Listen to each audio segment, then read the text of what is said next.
Alors, on n'a pas fait beaucoup de shiurim à Jérusalem ce mois de Elul. Donc c'est notre dernier cours avant Rosh Hashanah. Et avant de rappeler les règles de Rosh Hashanah qu'on a l'habitude de mentionner, sur lesquelles on reviendra tout à l'heure, je voudrais d'abord rappeler brièvement ce qu'on a dit hier soir. Hier soir, on a ramené ce que disent les Chachamim à propos de la fin de l'année.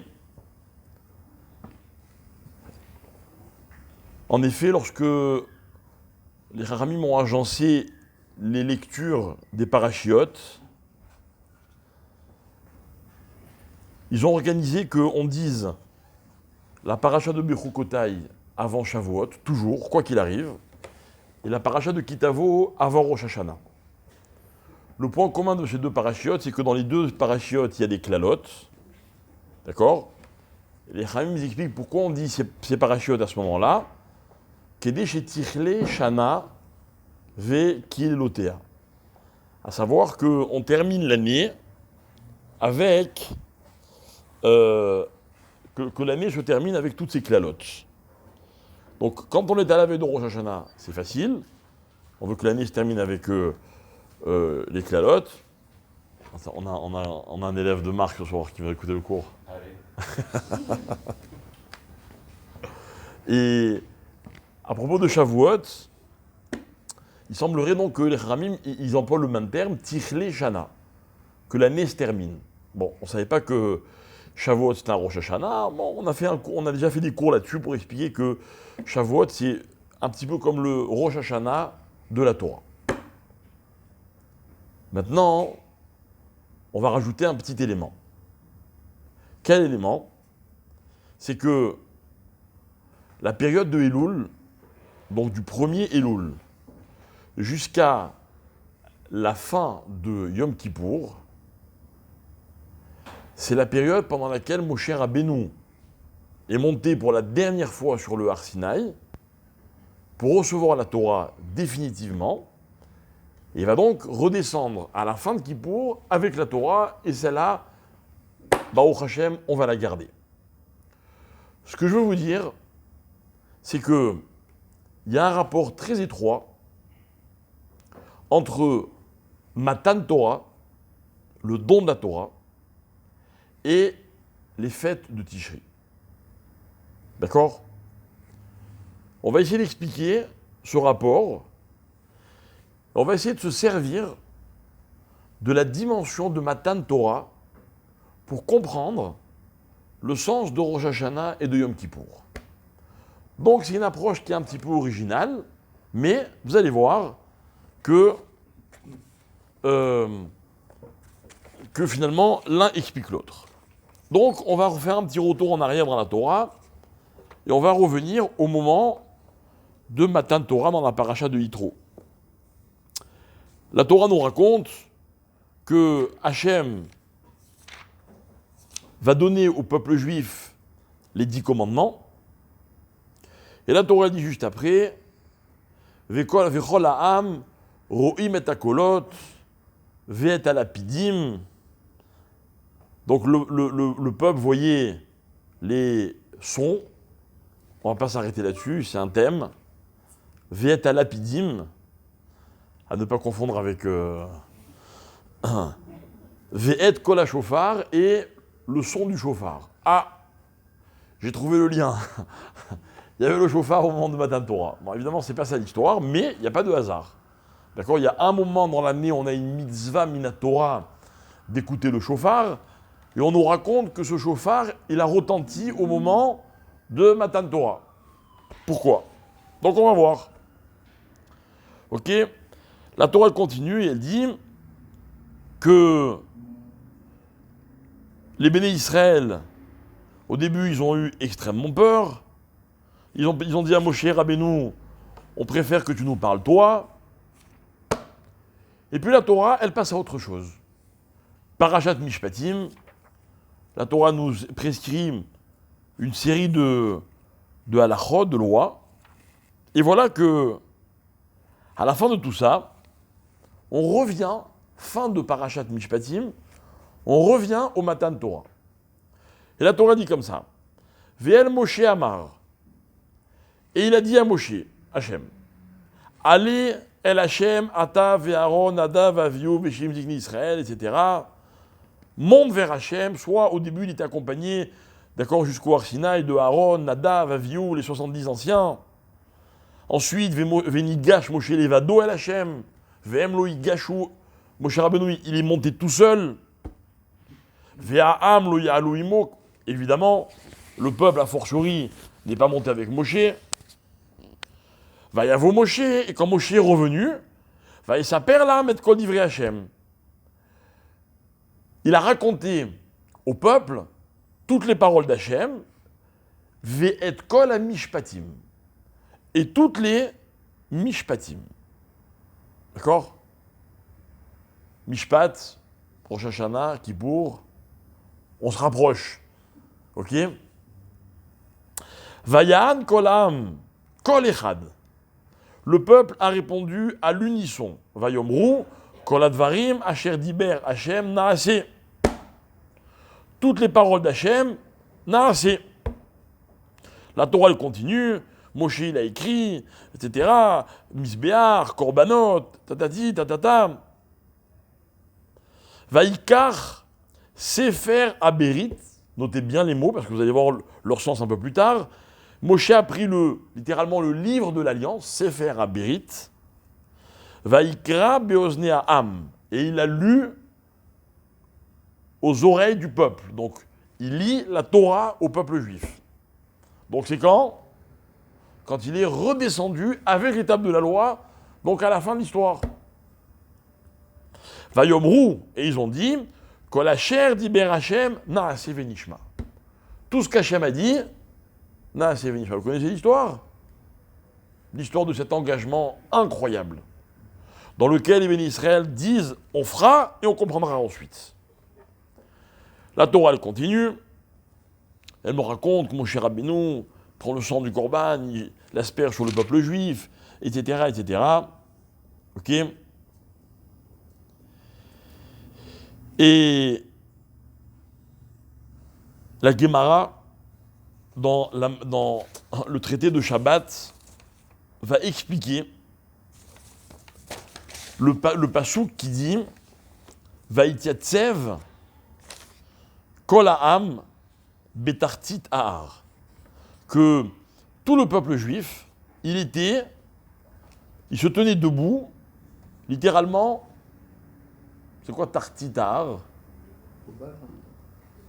Alors logiquement, c'est au bas de la montagne. Mais la Gemara, qu'est-ce qu'elle dit? Elle dit non, tartit, ça veut pas dire devant la montagne. Ça veut dire en dessous de la montagne. Amar Avavdimi Bachama Barchasa, Melamed Shekafa Akadosh Baruch Hu Alehem Etar Kigigit. De là, on apprend que Akadosh Baruch Hu, il a déraciné la montagne. Il aura brandi sur leur tête. Ve'amar lahem. Si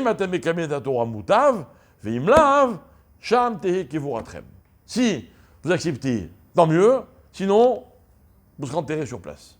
Je lâche la montagne. D'accord? Alors, il faut comprendre, c'est pas clair. Pas clair. Qu'est-ce qu'il y a eu avant quoi? D'accord? Pourquoi chez Miss s'énerve, quoi? On a dit Naaseh Venishma. On l'a dit après, non? Ah, alors ce qu'on l'a dit après, c'est pas clair. On l'a dit après, justement. Qui on dit? Ah. On a dit justement le peuple juif était frustré parce qu'il voulait le dire par amour, et là on les a obligés de manière à dire. Vous savez quoi? Même si vous avez raison. D'accord? C'est vrai, il y en a qui disent comme ça. Même si vous avez raison. Mais il s'est pas senti un peu, excusez-moi l'expression, un peu ridicule à Kadosh Baruch Hu. Il vient, il nous menace, et nous on lui dit, oh, ça va, t'excites pas. De toute façon, vous voulez dire oui. Pourquoi tant de haine? D'accord? Pourquoi tant d'agressivité? C'est quoi le sens de tout ça? Alors la Gemara va continuer, elle va dire Maï dirtiv, Mishamaim Ishmata din eret yarea veshaketa, parce que dans le prophète Hiskiyahu, pardon, hein, du ciel, tu as fait entendre le din, et la terre, elle a eu peur, elle était silencieuse, genre, le din est venu du ciel, la terre, évidemment, elle était comment dire, figée, bravo.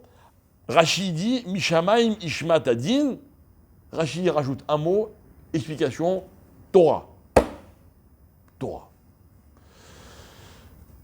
Bien. Alors, on va mettre un peu de céder, pas dans l'ordre des choses. À la limite, c'est pas ça qui nous intéresse. Vous savez que dans la Torah, on a un grand principe, En Mukdam ou Meuchar Batorah. Comprenez, l'ordre n'est pas forcément révélateur. Nous, on aime bien, dans notre perception cartésienne, connaître la chronologie des faits. Attends, qu'est-ce que tu as dit avant? Qu'est-ce que tu as dit après? Ah, donc quand tu as dit ça, je n'avais pas encore dit ça. Bon, très bien. C'est l'histoire d'homme, ça. Dans la Torah, c'est pas comme ça. En mukdam meuchar. Dans la Torah, ce qui compte, c'est ce qui s'est passé.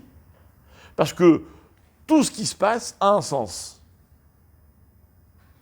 Et si, ce qui était avec nous hier soir, on a expliqué que quand la Torah, elle dit, quand les Chachamim, ils disent, pardon, Tichle Shana Vekil Elotea. À part ce qui était là hier soir, quelqu'un peut me traduire cette expression, Tichle Shana, ça veut dire quoi, Tichle Shana?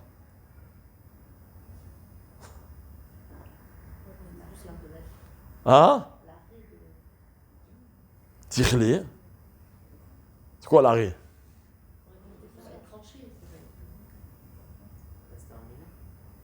Tichle, c'est la fin. Que se termine l'année, c'est clalotte. Tichle. Une autre, comment on dit, une autre tournure du mot tichle que vous connaissez super bien, que vous dites au moins une fois par semaine, dans le kidouche du vendredi soir, Vayechoulou Hashamaim Ve'aret, etc. La terre, Akhlebru, il a terminé le ciel, la terre. C'est-à-dire que Lachon Kalé, Kaf, Lamed, He, ça désigne la fin de quelque chose. D'accord? On le redit dans le Kiddush, Vayechal Elokim, Bayom Hashevi'i, Akadosh Baruch Hu, il a terminé, Bayom Hashevi'i, le 7e jour. Hachem, il a tout terminé à l'entrée du Shabbat.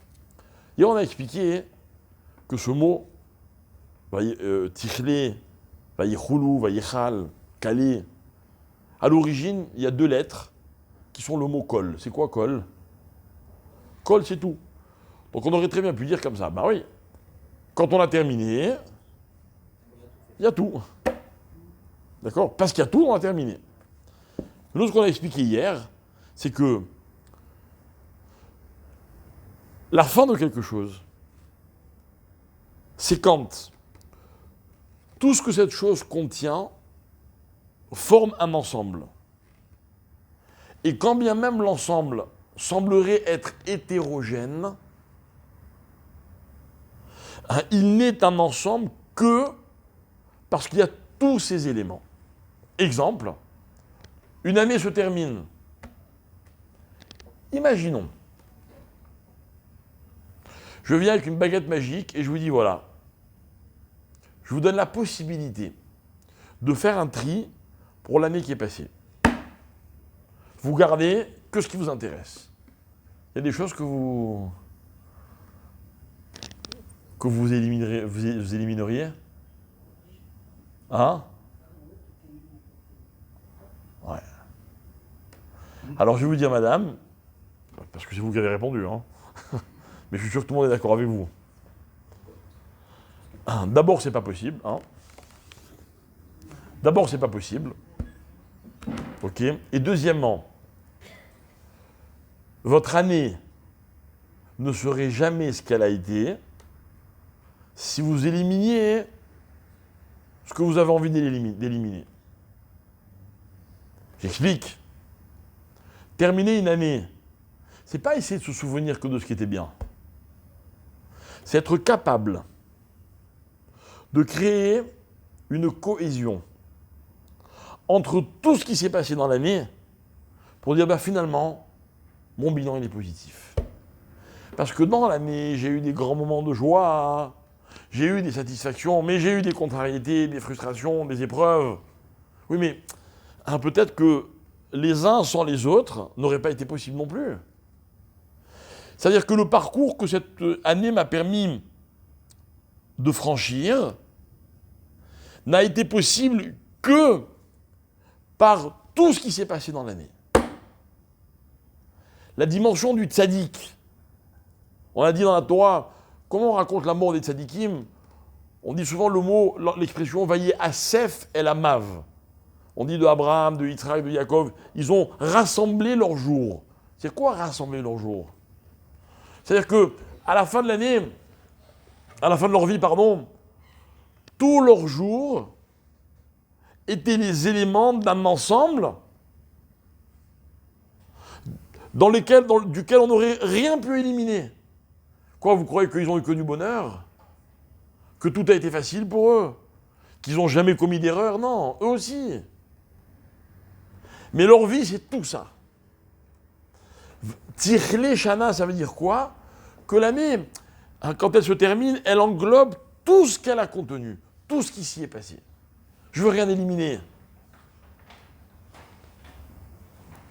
Si on vous repose la question, tombez pas dans le piège. Si on vous dit, bon alors, vous aimeriez éliminer quelque chose? Non, rien, je veux tout garder. Tout garder. Ce que j'aime et ce que j'aime moins. J'aurais jamais pu aimer le bien de mon ami, il n'aurait jamais eu de sens s'il n'y avait pas eu aussi tout ce qui m'a dérangé dans l'année. Dans la vie, c'est un klal. On est heureux quand on prend tout. Pas quand on aimerait choisir. D'abord parce que ça ne sert à rien de vouloir choisir. On ne choisit pas le décor. Ok. Et deuxièmement parce qu'au contraire, il faut réaliser que ça aussi, ça fait partie de ce qui nous constitue. On est le résultat de toutes nos expériences, les bonnes et les moins bonnes. Il ne faut pas souhaiter qu'elles soient mauvaises. Mais quand les choses arrivent, il faut leur donner un sens. Il faut les intégrer dans ce col. Voilà ce que c'est tirlé. Voilà ce que c'est Vayichal Elohim Bayom Hashevi. Hachem, il a terminé, il a fait de toute la création un col. Voilà pourquoi le ciel est marqué Vayar Elohim et kol asher asa ve'ine tov meod. C'était tov meod parce que c'était kol asher asa. Et si Hachem il avait dit bon, ça on va essayer d'oublier, ça n'aurait pas été tov meod. On avait expliqué un jour dans un cours que la différence qu'il y a entre tov et tov meod, c'est la même différence qu'il y avait entre tov et ra, et le contraire. C'est-à-dire que le contraire de tov, d'un côté c'est le mal, de l'autre côté c'est le tov meod. Mais il y a la même distance. Ça n'a rien à voir. Et c'est quoi la différence qu'il y a entre tov et tov meod? Qu'est-ce qui fait la différence? C'est le mot kol. Tov meod, c'est quand par exemple, voilà, j'aime quelqu'un,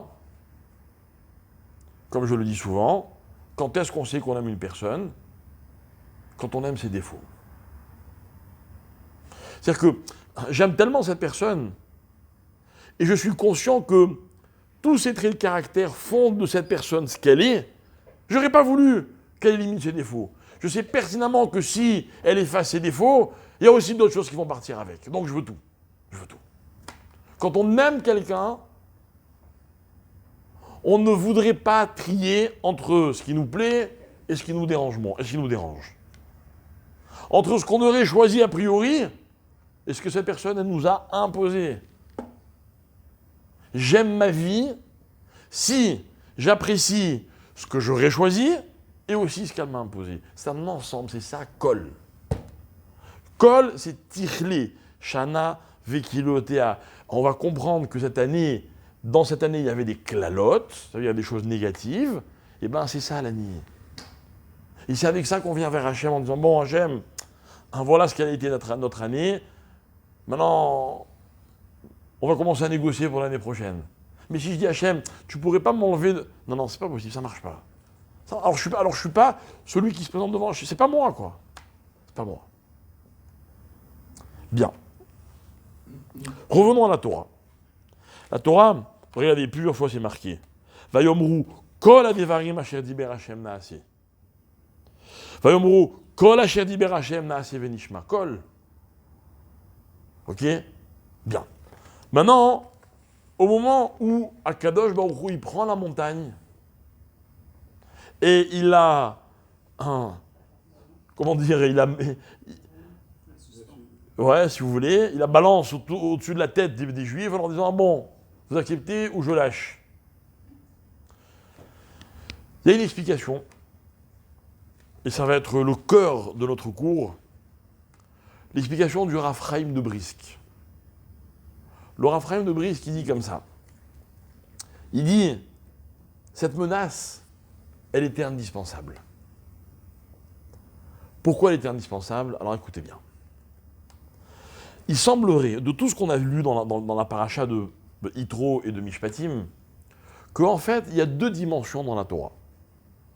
Il y a une dimension qui s'appelle Brit. On a parlé de Sefer HaBrit. Vous vous rappelez, j'ai dit, faites attention à ce mot. Brit, c'est quoi Brit? Une alliance. Il y a des gens ici qui ont déjà contracté des alliances, et il y a des gens qui ont contracté des alliances. Ok? Comment ça se passe? Comment ça se passe? C'est ce que c'est une alliance. Une alliance, c'est je te donne, tu me donnes. D'accord? Un je reçois, donc je prends, en échange, je donne. On a expliqué plusieurs fois que le verbe avec lequel on conjugue l'alliance, par lequel on conjugue l'alliance, c'est quoi? C'est Koret. Koret Bérit. C'est quoi Koret? C'est couper. Pourquoi? Quand deux personnes s'associent, on emploie le mot couper, c'est paradoxal. Non. Pour faire une alliance, il faut couper un peu de soi. Il faut enlever quelque chose de soi-même. C'est-à-dire, il n'y a pas, dans la vie, mes chers amis, on ne peut pas recevoir si on n'est pas d'abord mévater. Vous comprenez? Il y a des jeunes mariés ici, et il y a des mariés moins jeunes, et il y en a qui ne sont pas encore mariés. Ben, n'oubliez jamais cette phrase-là. Dans la vie, c'est impossible. Le moussag, le concept prendre, n'existe pas. Je ne sais pas comment ça s'appelle, hein, si vous connaissez notre combinaison. Dans la vie, on ne peut pas prendre si on n'est pas mévater. Peut-être que l'un sans l'autre, peut-être ça s'appellerait voler. Peut-être. Voler. Le voleur, il prend. Donne rien en échange. Et encore, il se fatigue. D'accord? Il faut qu'il aille faire attention de ne pas se faire attraper, etc. Mais lui, il n'a rien donné de lui à l'autre. Mais Brit, c'est possible quand deux personnes font un échange, un marché. Il y a un accord. Explique le Rav Chaim Mibrisk que par définition, s'il y a un accord, excusez-moi le jeu de mots, c'est que les deux sont d'accord. Les deux veulent. Vous vous rappelez, dans notre dernier cours, il y a 15 jours, on avait expliqué que dans les Kiddushin, s'il n'y a pas un accord mutuel, ça ne marche pas. Ça ne marche pas. Ah, pourtant la Torah avait dit qui kachishisha lorsque l'homme il prend une femme. Ah, c'est-à-dire qu'il peut. C'est un objet, c'est lui qui décide. Non. On a expliqué que ce sont les trucs qui m'ont voit clairement que s'il n'y a pas de consentement mutuel, c'est pas possible. C'est ça, Brit. Brit, c'est un consentement mutuel. Donc si la Torah, elle parle d'elle-même en disant Vaikar Sefer HaBerit, ça veut dire quoi? Ça veut dire que la Torah, le don de la Torah, c'est un consentement mutuel. Magnifique. Qui n'aime pas cette idée? La Torah, c'est un homme qui décide, dit, voilà, moi j'ai envie de faire la Torah. J'ai envie de faire les mitzvot. Arrêtez des gens dans la rue, il y en a qui vous diront, non, moi j'ai pas envie. Et l'autre qui vous diront, bah moi j'ai envie. C'est parfait, ça dérange personne. T'as envie d'être religieux? Sois. Tu veux faire encore plus? Tu veux être super, extra? Va. Consentement. T'as pas envie? Ben on ne peut pas te forcer. N'est-ce pas? Est-ce que moi aujourd'hui, maintenant, je peux m'arrêter dans la rue, ici ou ailleurs, arrêter les Juifs, leur dire attention, je t'oblige à respecter la Torah? Ils vont dire non, mais c'est pas possible. Et ils n'ont pas tort, puisque c'est Sefer HaBrit. Et Brit égale consentement mutuel. Très bien. Première dimension de la Torah. Mais le problème, c'est que l'histoire, elle ne s'arrête pas là. C'est qu'à un moment ou un autre, avant, après, peu importe, Akadosh Baruch Hu, il prend la montagne. Ok? Et il menace. Et il dit, oh, tu crois que tu as le choix? Tu n'as pas le choix. Tu vas faire la Torah. Tu ne la veux pas? Tu meurs. Ici, je t'enterre. Alors, je ne comprends plus. Brit ou pas Brit? Il y a un problème. Explique le Rav Chaim Mibrisk que la Torah, écoutez bien, c'est un truc de fou. La Torah, c'est les deux. C'est les deux. C'est que, d'un côté, l'homme, il n'a pas le choix. Mais, il est aussi consentant. Mais il faut comprendre, parce que, quel est le sens d'un consentement si, de toute façon, je n'ai pas le choix? D'accord? Je vais demander à tous les garçons, vous êtes contents d'être des garçons? Ou vous aurez préféré être des filles? Je vous souhaite de tout cœur d'être contents. Tant mieux, parce que de toute façon, vous n'aviez pas le choix. Non mais maître, c'est pas parce qu'aujourd'hui on fait toutes sortes de manipulations qui vont en contresens de l'équilibre psychologique d'une personne qu'on a le choix, c'est pas ça un choix. D'accord? Pas le choix. Imaginez, quelqu'un il se marie, d'accord? Il épouse une personne, un garçon ou une fille, ça dépend de qui on parle, ok? Et puis il a choisi, on l'a pas forcé. Demandez à tous ceux qui sont mariés ici, est-ce qu'on vous a obligé? Non, j'ai choisi. Ok? S'il y a des gens ici mariés depuis un certain temps, j'aimerais bien, mais je ne vais pas vous demander de le faire, mais ce serait intéressant de faire une étude pour savoir combien de temps, dans un mariage dure, l'illusion qu'on a choisi. Non, il faut que j'avertisse ceux qui ne sont pas encore mariés. Les autres, de toute façon, vous verrez tout seul. Non, on ne choisit pas. On ne choisit pas. On croit qu'on choisit. C'est un truc de fou. Rappelez-vous, je donne toujours le même exemple, je sais, je me rabâche, j'en ai rien à faire. Quand des parents ont un enfant, ils l'ont choisi, l'enfant. Mais demandez-leur, ils vous diront que s'ils avaient dû choisir, c'est exactement celui-là qu'ils auraient choisi. C'est du pipeau. Mais laissez-les croire, ça les fait kiffer. J'ai pas de problème. Non, mais dans la femme, par contre, on a choisi. Eh ben non. D'où tu sais, toi, d'abord? Je sais pas, mais... Bon, alors, je t'explique. Maintenant, Dieu, il est sympa, Il te laisse croire que tu choisis. Et si Dieu veut, tu vas bientôt te marier avec une femme, tu vas me dire, vous avez vu, Rav? J'ai choisi exactement ce que je voulais. Et moi, je vais te faire jusqu'à la choupa. Et après la choupa, je dis, allez, Habibi, tu m'appelles quand tu veux, C'est un truc de fou, mais c'est pour ça compris, non? Vous ne priez pas ceux qui ne sont pas mariés de rencontrer votre mazal? Alors, je ne comprends pas, le mazal, c'est quoi? C'est prédéterminé? Ou bien c'est un choix complet? Vous vous rendez compte, là, je vous livre des secrets, là. Le secret de la vie selon la Torah, c'est qu'en fait, on croit qu'on choisit, mais on ne choisit rien. Mais non, on ne sait plus toujours. Pourquoi? Parce que c'est l'histoire de la Torah. Je vais vous dire, mes chers amis, si la Torah n'était pas une obligation, alors il se passerait quoi? Il se passerait quoi? Vous voulez que je vous dise comment ça se passerait dans la majorité des couples? Si à un moment on ne réalisait pas qu'on est obligé, qu'on n'a plus le choix, peut-être même qu'on ne l'a jamais eu, au moindre embarras, on choisirait autre chose. On dira, je me suis trompé, je croyais que je voulais, mais en fait, c'est pas ça que je voulais. Peut-être que je peux avoir mieux. N'est-ce pas?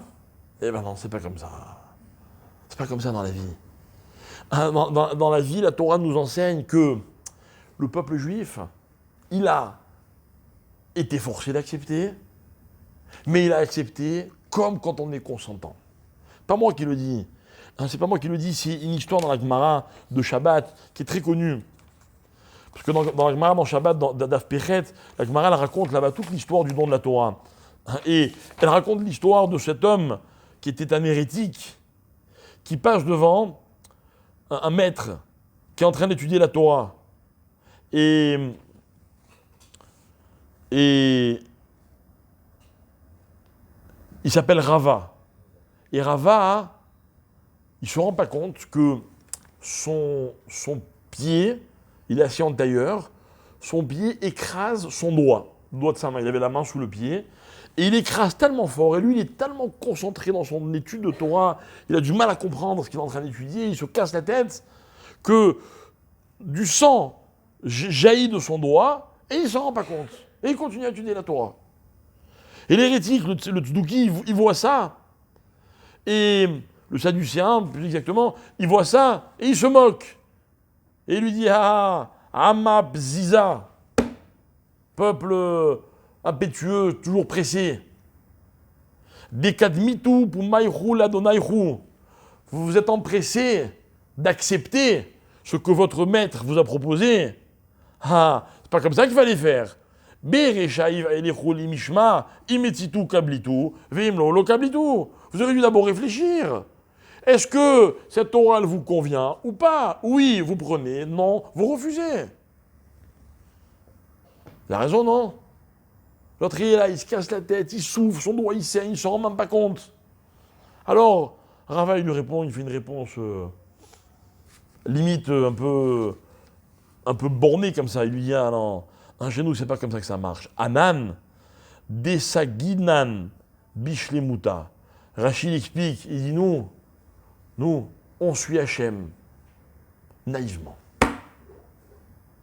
Naïvement. On sait que si nous l'a proposé, c'est que c'était bien pour nous. Ça nous convenait. Imaginons un couple qui se marie, même s'il y a des turbulences, si Hachem il a fait qu'on se marie, Hachem il sait ce qu'il fait. D'accord? Bien. La réponse de Rava elle est très belle, ça mériterait un cours. Moi, ce qui m'intéresse, c'est la question de ce sadducéen, de ce tzedouki. C'est quoi sa question? Je vais expliquer ce que je veux dire. Vous savez, quand quelqu'un interroge quelqu'un d'autre, c'est que souvent, dans sa question, sa question dénote une autre perspective de la situation. D'accord? Moi, imaginez, je dis Adam, pourquoi tu as une chemise blanche? Si je pose la question, c'est que moi, bon, en l'occurrence, c'est pas le cas, mais moi, j'aurais peut-être pensé qu'il aurait mieux valu mettre une chemise d'une autre couleur. Donc lui, il va me répondre en me disant non, mais blanche parce que... Ah, il a une explication. Très bien. Mais vous comprenez, dans une question, il y a toujours sous-jacent l'expression d'une autre perspective. Quelle est la perspective du tzedouki? Ça veut dire, qu'est-ce que le tzedouki est obligé de demander à Rava parce que sans le lui demander, il ne pouvait pas le comprendre. Il y a une explication magnifique qui dit la chose suivante. Lui, il sait que les Juifs ont dit à Hachem, Naaseh venishma. On fera et après on comprendra. Or, pour faire, on a besoin de ses mains. On a besoin de ses doigts. Et il dit, mais tu vois, ton doigt, il n'arrive pas. Il saigne. C'est-à-dire que vous vous êtes engagé trop vite, c'est pas possible. Dans la vie, un homme ne peut pas faire sans comprendre. C'est vrai, on peut faire sans comprendre 5 minutes, 10 minutes, 1 heure, mais au bout d'un moment, on a besoin de comprendre. Vous comprenez? C'est-à-dire que pour lui, Naaseh, c'est l'action. D'abord, on fait. Comme si l'action, elle dénotait un engagement. Mais nous, on va lui répondre complètement autre chose. C'est-à-dire que pour nous, la question n'existe pas, et je vais essayer d'expliquer pourquoi. Et je vais expliquer le rapport qui est entre les deux approches, celle de l'obligation de la Torah, mais aussi celle du consentement mutuel. Et tout ça pour expliquer comment un homme, il doit aborder l'histoire de Rosh Hashanah et de Kippour.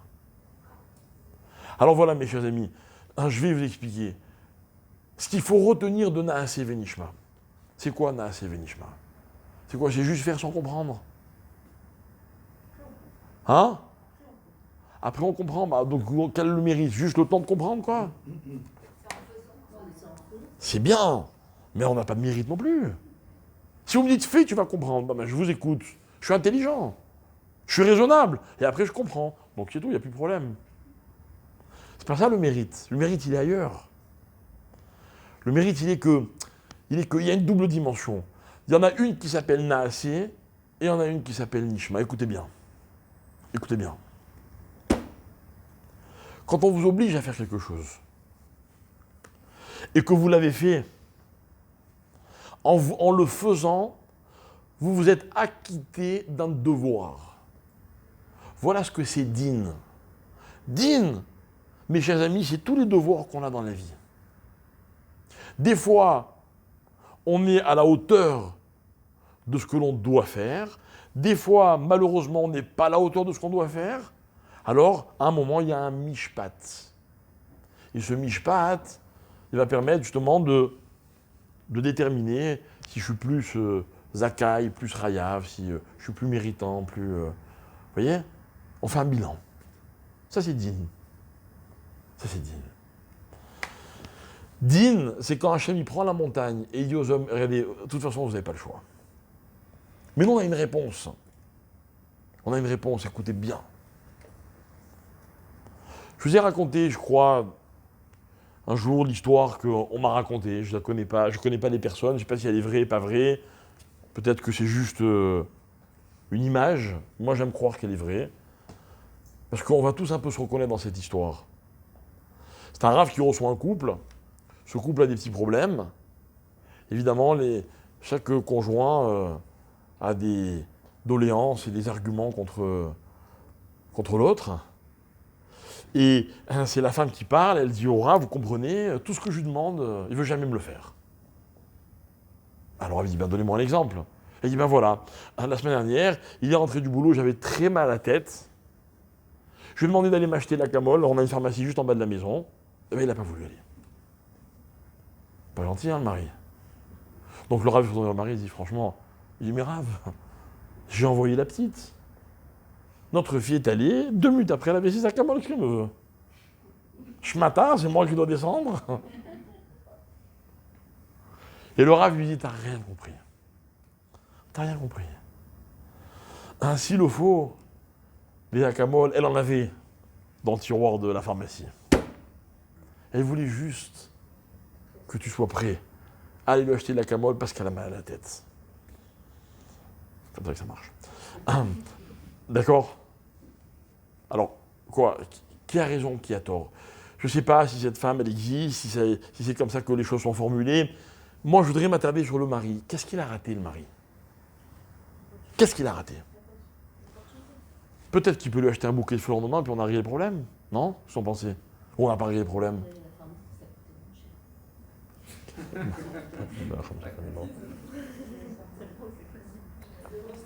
Ils sont bourrés. D'accord? Qu'est-ce qu'il a raté, le mari? Écoutez bien, mes chers amis. Quand il y a quelque chose à faire dans la vie, on a 2 possibilités. Ou de faire en sorte que les choses soient faites, ou alors de vouloir être celui par lequel les choses vont être faites. Que dans la vie, quand ce qui compte, c'est les résultats, le plus souvent, on passe à côté de l'essentiel. Moi, je vais vous dire quelque chose. Si ce n'est pas vous qui faites, ne vous inquiétez pas, d'autres le feront. Dans 99% des cas dans la vie, si vous ne voulez pas faire, ça ne va rien changer au monde. Le monde va continuer de fonctionner. Avec ou sans vous. Désolé, hein. Quand vous n'êtes pas là le dimanche soir, il y a cours quand même. Il y a un grand vide, hein, quand vous n'êtes pas là, hein. C'est vrai. Mais le cours, il existe quand même. Et peut-être même que si c'est pas moi qui suis là, peut-être d'autres raves peuvent venir. C'est pas un problème. Nul n'est irremplaçable. Elle est terrible, cette phrase. Elle est terrible.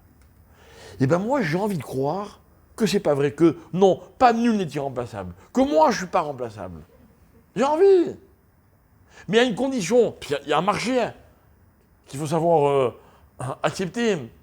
C'est que si pour moi, ce qui compte, c'est d'être celui par lequel les choses sont faites, ça change tout. C'est-à-dire que j'exprime par là que ce qui compte, c'est pas que les choses soient faites. Je veux être celui qui les fait. Quand un mari, il se fatigue parce que sa femme elle lui a demandé quelque chose, ou le contraire, hein, c'est la même chose. Qu'est-ce qui se crée? Quoi, un résultat? Mais non. Aujourd'hui, les résultats, il y a 1000 personnes qui peuvent les faire à votre place. Non. Quand une personne, elle tient à elle faire la chose, que la chose passe par elle, elle sera indispensable. C'est-à-dire qu'elle ajoute sa propre dimension au résultat et ça change tout. Regardez mes amis, je vous explique comment la Torah ça fonctionne. Vous voulez, vous faites. Vous voulez pas, vous faites pas. Personne ne peut vous obliger. D'accord? Et ne vous inquiétez pas. Hein. Le Shabbat restera le Shabbat. La cachoute. Bémet, hein, vraiment. Vous savez, aujourd'hui, moi, ça me chagrine un peu parce qu'on est en panique, parce qu'on va devoir constituer un gouvernement, et on dit que le débat aujourd'hui, ce qui n'est pas faux, c'est que est-ce qu'on veut un État juif ou est-ce qu'on veut un État laïque? Vous croyez vraiment, vraiment, qu'il y a des hommes qui sont en mesure de décider que Eretz Israël, habité par le Ham Israël, ce ne sera pas un État juif? Mais c'est une folie de croire ça. C'est une folie. Parce que ce n'est pas les hommes qui font les choses. Ah, par contre, je vais vous dire quelque chose. C'est que cette base de Torah dont on a besoin dans le monde, et a fortiori en Eretz Israël, j'ai envie que ça passe par moi. J'ai envie, moi, d'être associé à ce projet. J'ai envie d'avoir ma part. Mais je vous rassure, avec ou sans vous, ça va se faire. Ce serait tellement dommage pour vous que vous ne soyez pas associé à ça. Que vous ne fassiez pas partie de ce col. Parce que col, c'est un résultat. Et le résultat, on va toujours finir par y arriver. Mais la question, est-ce que moi, je vais avoir ma place dans ce col-là? Est-ce que moi, je vais jouer mon rôle? Est-ce que je serai celui par lequel la chose va être faite? Oui. Quand je viens à la synagogue et qu'on dit le Tzibour, il répond Amen et que je réponds Amen, ben, souvent on est plus que 10 dans les synagogues. Ça n'aurait rien changé. Non, c'est pas vrai. Ne croyez pas ça. Ne croyez pas. Parce qu'en vous associant à, par exemple, une prière dans une communauté, ben, cette communauté, c'est vous. Ce Amen qui va transpercer les cieux, c'est vous. Et ça change tout. Et Akadosh Baruch Hu, il vient et nous dit, vous savez, la Torah, c'est un din. Un din, c'est pas un truc qu'on peut choisir. Hein. C'est comme ça. C'est comme ça. Par exemple, vous savez, il y a un din dans le monde. Ce din, c'est qu'il y a une loi qui s'appelle la gravité. Si vous sautez du 8e étage, bah, le résultat, il est inéluctable. Hein? Bah, vous savez quoi? Moi, j'y crois tellement à cette loi que j'ai jamais sauté du 8e étage. Je vis cette loi. C'est pas un résultat. Et, on pourrait dire, venons, on essaye tous, comme ça on pourrait dire, ah, vraiment, alors là, on voit que les lois de la nature qu'Hachem il a imposées, ma mâche, elles sont présentes dans le monde. Non, j'ai mieux. On va vivre les choses. En disant, oui, moi je suis la preuve incarnée, tu vois. Je me suis jamais écrasé, hein, parce que j'ai jamais sauté du 8e étage. L'exemple, il vaut ce qu'il vaut. Hein? Moquez-vous. Mais je sais que pour comprendre, des fois, il faut passer d'un des... D'accord? Donc maintenant, vous avez compris. Vous avez compris. Quand le peuple juif il dit « Naaseh v'nishma », ça veut dire quoi? C'est que le nishma, c'est sûr qu'on va y arriver. C'est sûr. Il n'y a pas un juif qui ne peut pas comprendre la Torah, que ce soit bien clair. Soit bien clair. Et les gens qui vous disent « Ah non, moi je ne comprends pas. Ah non, moi je ne suis pas d'accord. Ah non, moi je ne suis pas rabbin. » Combien de fois j'entends ça, moi? Quand je dis « Vous savez, c'est bien de faire « Ah, moi, je ne suis pas rabbin. » Pourquoi il n'y a que les rabbins qui vont la comprendre? Non, tous les juifs ont dit Nishma. La question, c'est est-ce qu'ils ont dit Naaseh? C'est là où on a surpris Hachem. On a dit Hachem, t'énerve pas. On sait très bien que la Torah, elle va être faite. Tu le sais qu'elle va être faite. D'ailleurs, si la Torah n'est pas faite, le monde ne peut pas tenir. Mais nous, ce qu'on veut, c'est pas qu'elle soit faite, la Torah. On veut être ceux qui vont faire la Torah. Et c'est ça, Brit. Brit, imaginez, hein, je suis à un mariage. Et je dis au Khatan, bon écoute mon petit, tu vois cette femme que tu vas épouser? Ben je t'explique. De toute façon, elle va se marier. De toute façon, elle va être heureuse. De toute façon, elle trouvera quelqu'un pour la combler. Tu veux que ce soit toi? Ou alors si tu veux, on trouve quelqu'un d'autre. Non mais c'est vrai. Vous savez que moi, il m'est arrivé de recevoir des couples où l'un, il dit à l'autre, mais dis-moi, je t'ai fait une tova de t'épouser, moi. T'avais tel âge, t'avais tel ceci, moi j'avais tel cela. Vous croyez que c'est pas fréquent? Mais c'est super fréquent. Chacun, il se croit mieux que l'autre. Quand tout va bien, on est égaux. Mais dès que ça... Yo, il ou elle n'est pas conscient de ce qu'elle me doit. Non, on ne vous doit rien. Vous ne comprenez pas qu'on ne vous doit rien. Ce n'aurait pas été vous, ça aurait été quelqu'un d'autre. Mais vous vous rendez compte comme ça recadre dans la vie de voir les choses de cette manière? Il faut dire à tous les gens publics, si c'est pas toi le Rosh Hashanah, ce sera un autre, t'inquiète pas. Ne te fais pas de soucis pour Israël. Si la Torah ne passe pas par vous, elle passera par d'autres. Rosh Hashanah, ça ne m'intéresse pas. La Torah. L'identité du peuple juif. L'identité du peuple juif. Je me rappelle, il y a de nombreuses années, il y avait eu un gouvernement vraiment qui était hostile à la Torah, on va dire. Alors il y avait un journaliste qui s'était fait un malin plaisir d'interviewer un homme politique orthodoxe en lui disant alors maintenant vous allez faire comment? Avec un gouvernement qui ne veut pas d'yeshivot, qui ne veut pas de Torah, qui ne veut pas de synagogue. Comment vous allez faire? C'est ce qu'il avait répondu. Il avait fait allusion à l'histoire de la femme de Rabbi Meir qui vient le voir à l'entrée du Shabbat et qui lui dit on n'a plus d'huile. C'était très pauvre. J'ai pas d'huile pour allumer les nérotes. L'huile, c'est quelque chose qui coûtait cher. Alors qu'est-ce qu'il lui répond? T'as du vinaigre? Il dit oui, j'ai du vinaigre. Il dit mais... Alors il dit allume avec le vinaigre. Il dit mais le vinaigre ne brûle pas. Qu'est-ce qu'il lui répond? Il lui dit tu sais, celui qui a dit à l'huile de brûler, il peut dire au vinaigre de brûler. Et le vinaigre brûla. Alors il lui a répondu ça. Il a dit celui qui a dit à l'huile de brûler dira au vinaigre de brûler. Qu'est-ce que vous croyez? Il n'y a qu'un moyen de faire que les choses puissent... Non. La seule question, c'est est-ce que je suis dedans ou je ne suis pas dedans. C'est tout c'est le seul débat. D'accord? Bien. On a parlé de la Torah, c'est beau. Et Rosh Hashanah dans l'histoire. Alors voilà, Rosh Hashanah, mes chers amis, j'espère que toute cette introduction, elle nous permettra de comprendre une seule idée. Qui est l'idée de base, qui est l'idée maîtresse, qui est l'idée fondamentale de Rosh Hashanah. Vous savez, chaque veille de Rosh Hashanah, je vous répète, et je le dis, et j'ai le sentiment, quand je vous le dis, si vous m'écoutez, de vous rendre un énorme service. À Rosh Hashanah, on ne prie pas pour soi. À Rosh Hashanah, on ne dit pas Hachem, envoie-moi la parnassa, surtout pas. On dit Hachem, envoie la parnassa à tout le peuple juif. À Rosh Hashanah, quand on prie pour un malade, c'est tous ensemble, mais pas en individuel.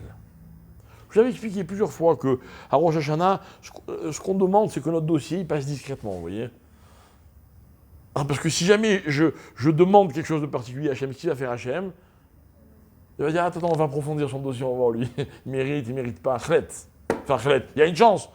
Laissez-moi tranquille. D'accord? Donc on rentre dans le klal. Et qu'est-ce qu'on demande à Rosh Hashanah? C'est quoi? Si je devais résumer Rosh Hashanah en un mot, ce serait quoi? Non. Qu'est-ce que nous, les Juifs, Hachem, il va juger, vous avez raison. Mais quel est notre travail à nous, notre mission à nous? À Rosh Hashanah, c'est quoi? En un mot. Ne me décevez pas. Mais non. Méler. On va répéter Méler sous toutes les formes, à toutes les sauces. Dans chaque bracha, il y aura le mot Méler quasiment. D'accord? On va dire Hachem en un mot, c'est toi le roi. J'ai une question, mes chers amis. Si un juif ne va pas à la synagogue et qu'il n'est pas mamlir à Kadosh Baruch Hu, c'est-à-dire qu'il ne fait pas régner à Kadosh Baruch Hu, il ne sera pas roi, Kadosh Baruch Hu? Sans mettre finalement, il sera moins roi? Non. Roi, il le saura. La seule question, c'est de savoir si dans cette royauté, j'ai ma part, je suis un acteur ou je subis? Ou alors ça m'est imposé. Est-ce que c'est Naasé Venishma ou est-ce que c'est la montagne qui est sur ma tête et qui risque à chaque moment de me tomber dessus? Et ce que je voulais vous expliquer, c'est ça. C'est que Rosh Hashanah, mes chers amis, c'est de rentrer dans un phénomène qui s'appelle Melech HaOlam. Un juste dire Hachem, moi aussi je fais partie de ceux qui veulent, qui vont tout faire pour que tu sois Melech dans le monde. C'est tout ce qu'on nous demande. Commencez pas à dire Hachem, j'ai besoin de ceci, j'ai besoin de cela. Non, non. Dites à Hachem, regarde, moi je veux que tu sois Melech. Aide-moi à faire en sorte que tu sois Melech. Alors, je vais devoir faire les mitzvot, je vais devoir m'engager. Pour ça, j'ai besoin d'être en bonne santé.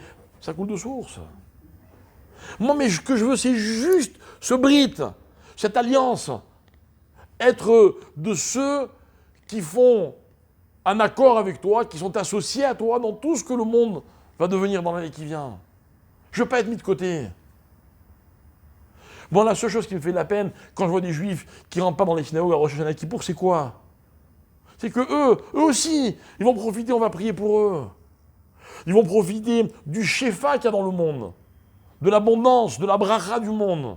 Et on leur souhaite d'en profiter. Mais les pauvres, ils vont juste être des figurants, vous voyez, être à la traîne. Ils vont profiter des miettes de ce que nous, on aura provoqué dans le monde. Je préfère avoir moins que les autres, mais être de ceux qui provoquent, que d'avoir beaucoup, hein, mais de juste subir, ou de juste recevoir. Vous comprenez? C'est ça, toute la différence qu'il y a entre celui qui veut être tzaddik, on va dire, écrit-nous dans le livre des tzaddikim, et le contraire. C'est quoi le tzaddik? Le tzaddik, c'est pas pour lui qui fait les choses. C'est pas pour lui. Il veut non seulement que les choses soient faites, mais être celui par qui les choses sont faites. Ça change tout. Dans un couple, il y en a un qui se dit, bon, elle a fait assez pour moi, alors je lui rends, il a fait assez, est-ce qu'il est à la hauteur? On ne va pas s'en sortir, mes chers amis, on ne va pas s'en sortir. Quand on est donnant, ok, on a toujours le sentiment qu'on est perdant. C'est pas ça qui m'intéresse, au contraire.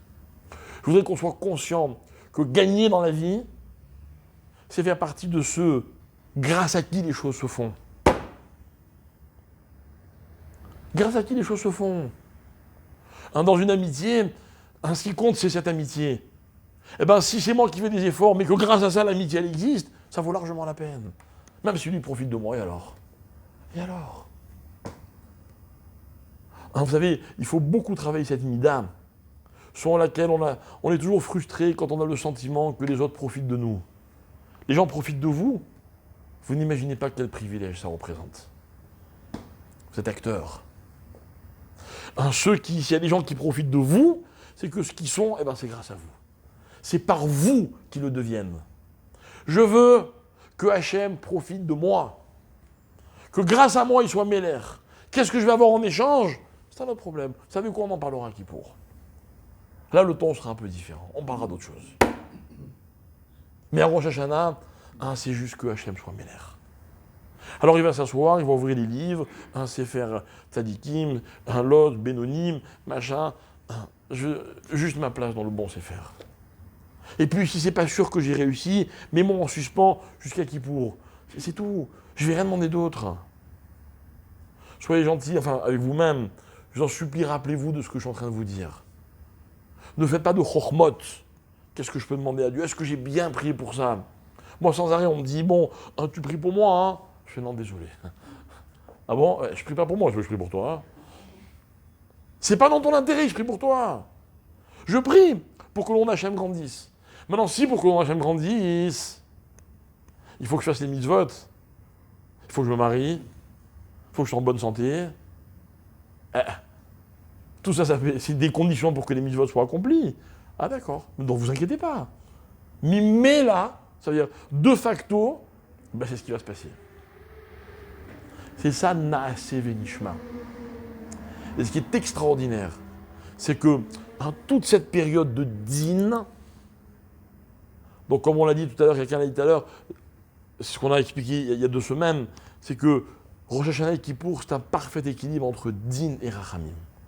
Entre la rigueur et en même temps la miséricorde C'est quoi? C'est que il y a du din, il y a des obligations. Mais il y a aussi le fait que c'est moi qui ai envie de faire partie de ce magnifique projet. Pourquoi Rosh Hashanah? Parce qu'il y a un projet incroyable, le plus beau de tous, que Hachem soit le Melech HaOlam. Vous imaginez, si au lieu d'aller aux urnes et de se bagarrer, et de s'insulter, de se mépriser, on avait juste la conviction que c'est Hachem que le Melech HaOlam. Mais ça se voyait, vous comprenez? Parce qu'on ferait tout pour qu'il soit Melech. Mais le monde serait différent, quoi. Tout serait différent.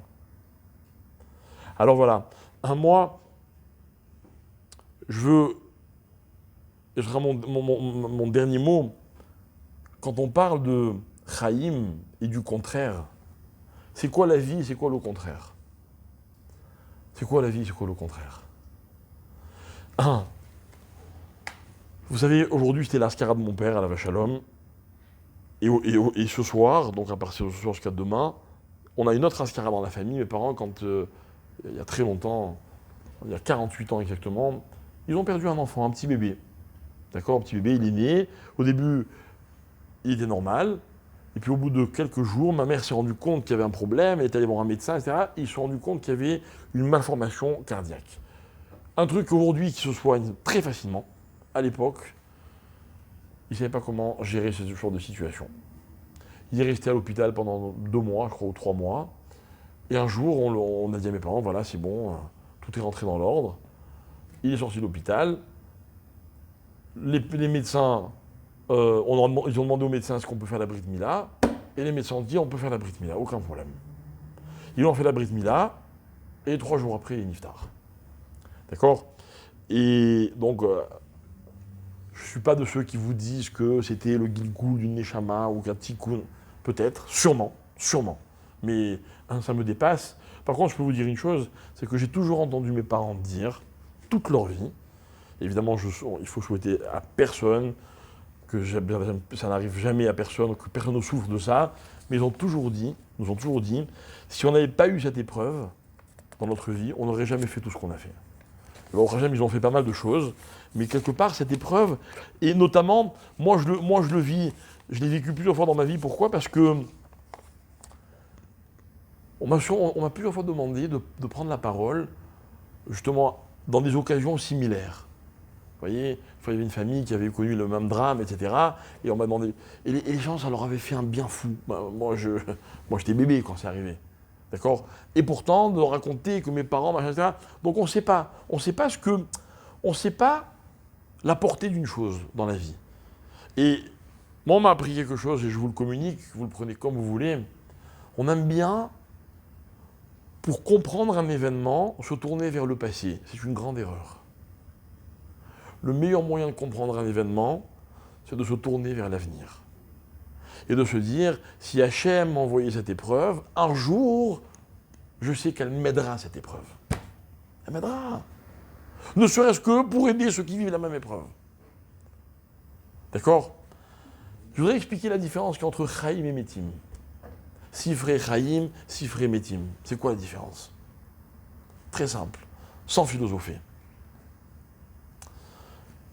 Chaim, dans la perception humaine des choses, Chaim, c'est une chose qui continue. Mita, c'est quelque chose qui s'arrête. Ça veut dire que, écoutez bien, Mita, pour un homme, un être humain, c'est la fin de Chaim.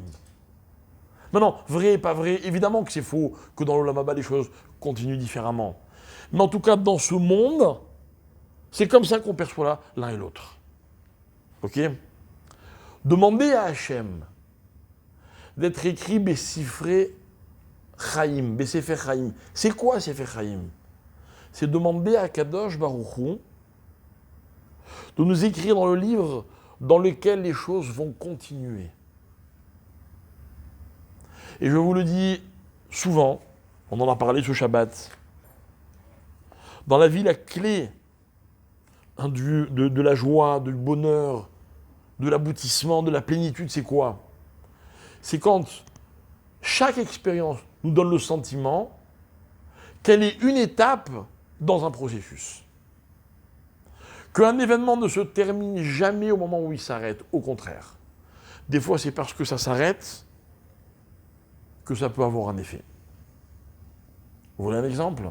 Quand on étudie la Torah, on écoute un cours de Torah, c'est pas pendant le cours que ça vous sert.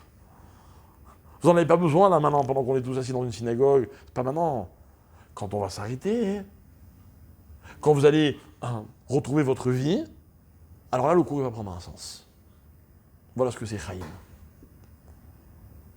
Rappelez-vous l'histoire de cette femme qui un jour était assise dans un avion à côté de mon père. Et elle lui dit « Bonjour, vous ne me connaissez pas, moi je vous connais. » Elle lui dit « Voilà, je suis psychologue. » Et elle lui raconte que dans son cabinet, elle a toutes les cassettes de ses cours. Et elle lui dit « Je les connais tous par cœur. Et souvent, il m'arrive à des patients de leur dire « Tiens, écoute ce cours, c'est bon pour ce que tu as. » Juif ou non juif, elle lui dit comme ça. Bon, c'était très sympathique, mon père, ça lui fait plaisir, etc. Et elle lui dit, voilà, vos cours, ils m'ont aidé à résoudre des problèmes chez les gens. Et au bout d'un moment, elle lui dit, mais il y a un problème que vos cours n'ont pas réussi, qu'on ne m'ont pas aidé à résoudre. Bon. Alors, elle lui raconte, elle lui dit, voilà, j'ai sur mon bureau une petite photo sur laquelle il y a deux petites filles, âgées de 4-5 ans. Une des petites filles, c'est moi, et l'autre, c'est une petite copine à moi de cette époque. On avait cet âge-là. Toutes les deux, on a été déportés. Moi, je suis revenu et elle n'est jamais revenue. Et tous les jours de ma vie, je me demande à quoi a servi cette vie tellement courte. Et pourquoi moi, Dieu a décidé de me donner la vie. Une question. Il n'y a pas de réponse à cette question. Mais mon père, il nous a raconté qu'il a dit la chose suivante. Il lui a dit, vous savez, madame, le fait que cette petite fille suscite en vous cette question tous les jours, c'est pour moi la preuve que sa vie ne s'est pas arrêtée là. Et en fait, vous lui permettez de continuer à vivre. Voilà ce que c'est Chaim. Chaim. Pour nous, ceux qui disparaissent, on ne considère pas que leur vie s'est arrêtée. Elle est un peu différente, ça crée une grande douleur pour nous d'être séparés d'eux, c'est certain. Mais quoi, la vie s'est arrêtée? Jamais. Quand on va prier à Hachem, Urtov, les Chaim, Tovim, Vekotvenu, Besefer, Chaim, Tovim, c'est quoi? Évidemment que c'est la vie terrestre, on demande à vivre à Orech Yamim. Mais surtout, ce qu'on demande à Hachem, c'est de faire partie d'un processus qui ne termine jamais. Eh bien moi, je vais vous dire, on dit tous les jours dans la prière Hachem Meler, Hachem Malach, Hachem Imloch Olam Vaed. Vous savez que ce n'est pas un pasouk. Il n'y a pas un pasouk qui dit ça. Il y a un pasouk qui dit la fin. Hachem Imloch Olam Vaed. On le dit dans la prière tous les matins à peu près 10 fois. On dit 2 fois Hachem Meler au début de la prière. Après, à la fin de Shiratayam, on dit Hachem Imloch Olam Vaed. On le dit 2 fois, ça fait 4. Après, on traduit en araméen. Ça fait 5. Après, dans Ashrei, on le redit encore une fois en hébreu, une fois. Bref, je m'en rappelle plus par cœur, on le dit à peu près 10 fois. Ah oui, Baruch Shem Kemor Olam Vaed, c'est aussi le même sens. Bref, ça veut dire quoi? Moi, je ne vais pas vivre pour l'éternité, malheureusement. Mais Hachem, lui, il est roi pour l'éternité. Mais il sera roi pour l'éternité, parce qu'à un moment de l'histoire, il y aura une petite personne, moi, qui aurait contribué à ce qu'il soit Hachem Imloch Olam Vaed. Voilà, mes amis, le projet d'être juif.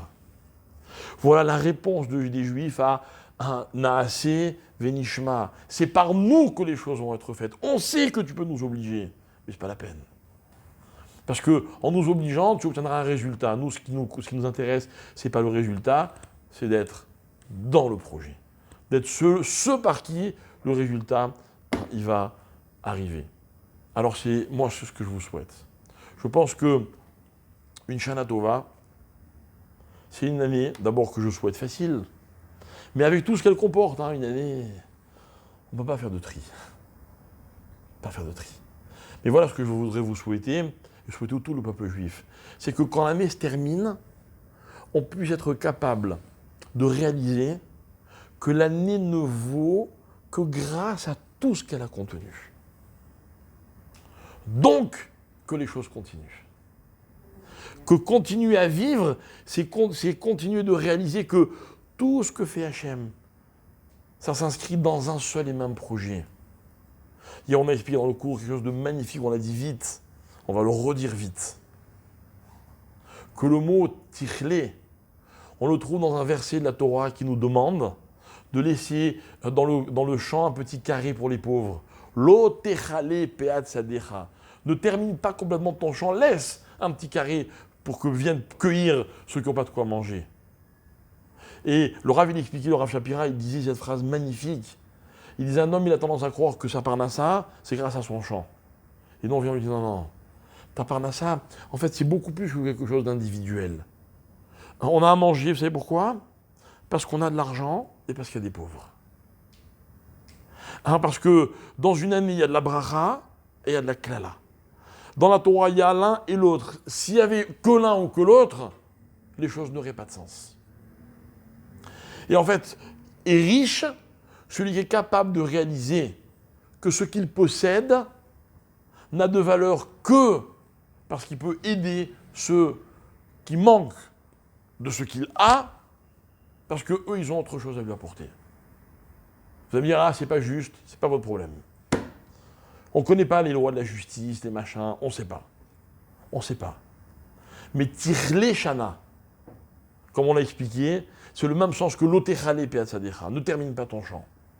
Mais nous, ce qu'on veut, c'est que tout ça, ce soit un col, que ce soit un ensemble, et que dans cet ensemble, on ait non seulement notre place, mais qu'on soit des acteurs, qu'on soit actifs, et que Akadosh Baruch Hu, il soit le Melech Haolam, que tout le monde le sache, et que ce soit aussi grâce à chacun d'entre nous.